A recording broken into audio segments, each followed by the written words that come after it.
Okay guys, magandang umaga guys.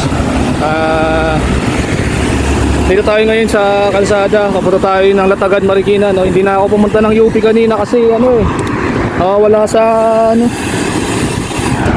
tono yung ating bike. Di pa natutono pala ni Virgo to. So ito pala yung bike shop nila Virgo. Ayan, Celerity. Sarado sila ngayon kasi linggo ngayon.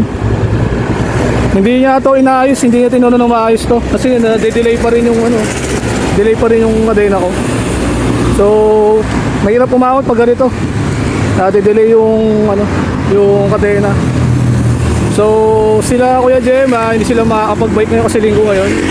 Si Jamir pumunta daw ng Latagan kasi yung kaibigan niya na kasama ko kahapon sa Riverbank, kahapon pa raw siya pwede mag-bike. Si Jamir kasi hindi rin makakabike ng kahapon kasi umaga lang siya pwede. Tapos si Ron hindi rin nakasama sa akin kahapon sa MOA. Sayang. Ngayon hindi rin siya pwede ngayon. Tapos tadaan tayo ng Latagan kay Kuya Butch. Tingnan natin kung ano yung mga seat post niya doon.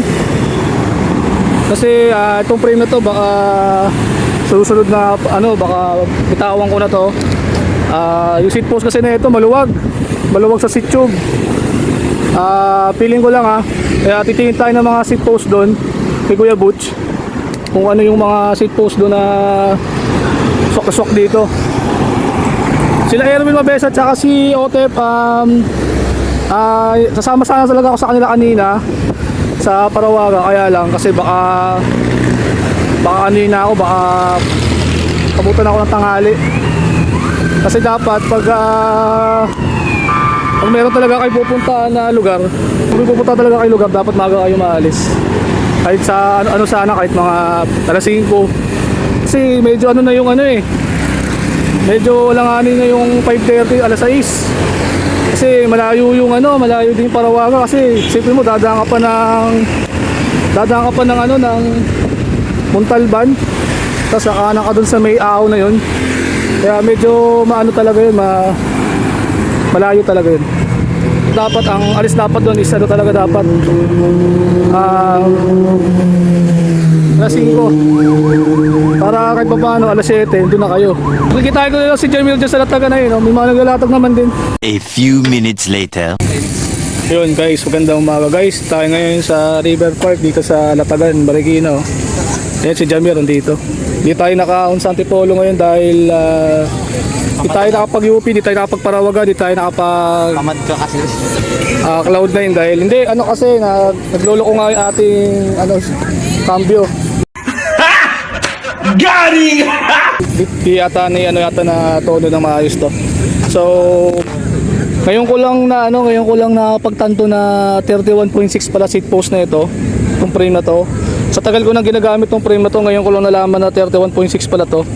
So si Kuya Romel yung taga sa amin yan, sinop ko na lang yung 30.8 yung seat post dito sa 31.6. Mamaya ko na lang siya babayaran sa bahay nila mamayang hapon dun sa kulang 250 pesos tong seat post na to.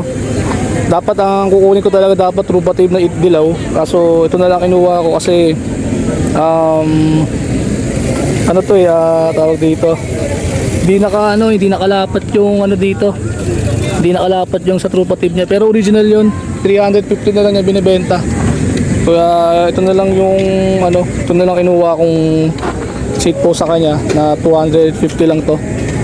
Si Kuya Butch kanina wala silang alin na ayos. Delikado yung alin nila kasi may uka na, baka mabilog tong ating bolt clamp. Kaya ayan, okay na. So dito mapapansin nyo rito medyo bukang-buka pa yung dito. Bukang-buka kasi yung nakaraan nakadikit yan eh. So ayan, kung gusto mo pa Javier mag-rides pa ulit, Tambay na lang muna ako. tambay ka muna dito, tambay na tayo dito ayan. Medyo medyo okay naman, kaya lang wagbukan JJ mo yung bike ko. Ayan. Sa totoo lang, hindi talaga dapat magka-crack to eh. Kung tama yung pagkakalagay ng seat post, na tamang seat post dito sa bike na to sa factory. Ayan, kasi nabili ko tong bike na to is dati naka 3x8 speed lang to dati. 2020 ko to nabili, November.